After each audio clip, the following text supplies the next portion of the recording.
Hi friends, இது என்ன அப்படின்னு சொல்லி பார்த்தீங்கன்னா, இது ரொம்ப நாளைக்கு முன்னாடி நம்ம கோயில் திருவிழா எல்லாம் வரும்போது இந்த பாக்ஸ் இந்த பெட்டியில தான் வச்சு நமக்கு வந்து தேன்குழல் மிட்டாய் அப்படின்னா சூடு மிட்டாய்ன்னு சொல்லுவாங்க. அது நிறைய பேருக்கு தெரிஞ்சிருக்கும். ஆனால் இப்போ உள்ள பிள்ளைங்களுக்கு எல்லாம் தெரிய வாய்ப்பில்லை. அந்த காரச்சவு, இனிப்பு சவு, லட்டு அது எல்லாமே சேர்த்து மிக்சராகவும் கிடைக்கும். நமக்கு தனித்தனியாக வேண்டாலும் தனித்தனியாக கிடைக்கும். ஆனால் அந்த கேரி பேக் கவர் எல்லாம் வர்றதுக்கு முன்னாடி இந்த மாதிரி ஒரு பாக்ஸ்ல தான் வச்சு நமக்கு கிடைச்சிட்டு இருந்தது. ஆனால் ரொம்ப வருஷத்துக்கு அப்புறம் இந்த வருஷம் நமக்கு மண்டைக்காடு கோயில் திருவிழா அப்போ இந்த மாதிரி பாக்ஸ்ல நம்ம ஸ்வீட் வாங்கிட்டு வந்தோம்.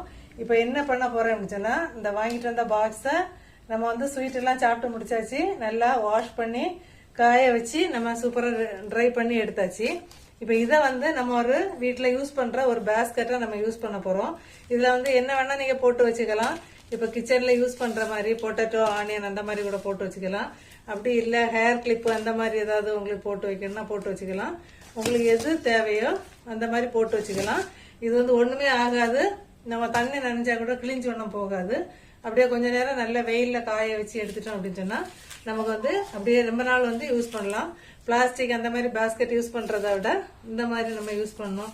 முந்தியெல்லாம் நம்ம எங்க பாட்டி காலத்துல எல்லாம் இதான் பெரிய வீட்டிலே வந்து பாட்டியெல்லாம் செய்வாங்க. இந்த பனை ஓலையில வந்து இந்த மாதிரி பாஸ்கெட் எல்லாம் செய்வாங்க. ஆனா இப்ப அதெல்லாம் எதுவுமே இல்லை. கிடைக்கும் போது இப்படி யூஸ் பண்ணிக்கலாம்.